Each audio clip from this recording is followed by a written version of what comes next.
Well, know me. A lot of history of a guy like me. My name's John. John Crandall. I used to live down that road. You know, by the Jefferson's house. A lot of history down that road. You know, I go down that road. See, when you talk like me, you don't just say, don't go down that road. You gotta say, don't go down that road. See, when I was in the school of Judd pronunciation, they were like, alright, Judd, you gotta say things like round. Saying like, you like pasteurized milk? One time we had this friend of ours, we called him McGregor, and we took McGregor down to the sawmill just to meet up with some of the boys. We said we were going to have a few Irish drinks. The time was a lot of the Irishmen were hanging around. They always like to get into some sort of mischief. So we took him down to the mill and we asked him if he liked some milk with his beer. Being a normal Irishman, they always like milk with their beer. So he said, yeah, okay, I'll take some milk. And I said, would you like that milk pasteurized? And he was just like, yeah, sure, I guess so. So we told him to head into the bathroom, you know, and to bend over by the tub and whatnot, to look around for some pasteurized milk.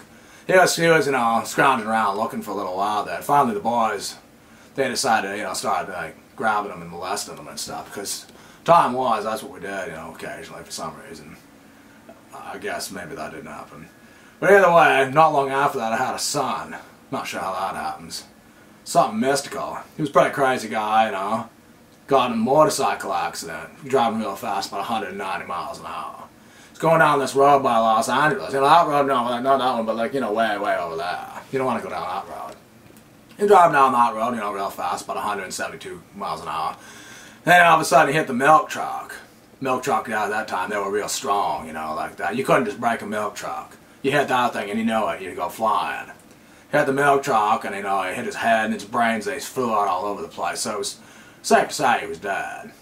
You know, we had to clean the ground up because after the brains were on it, it went sour. Then the Indians stopped using that ground, that road. They used some different, like the Micmac burial ground, that's what they did. So then we went there too with my son. I said I was real sad, he was dead. And I said they said they could help me. And I said, what are you going to do?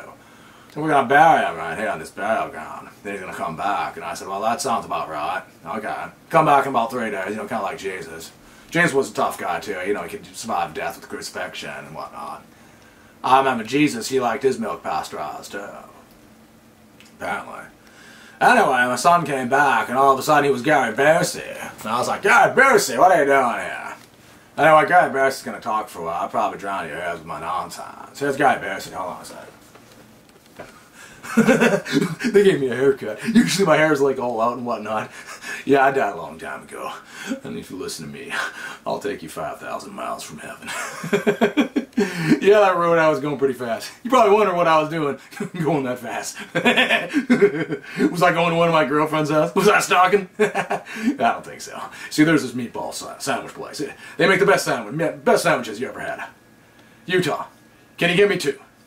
Utah, give me 2.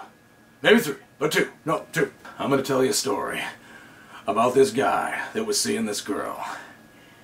And she had a problem with him. So, she told me goodnight. You couldn't come around no more. She got one of those restraining orders. Wasn't a really good ending for that guy. I want to tell you the truth. That girl is actually a composite of about 17 different girls. And that guy is me. Come here. If you come here, let me tickle you. Come on, let me tickle you. I can tickle you till you pee.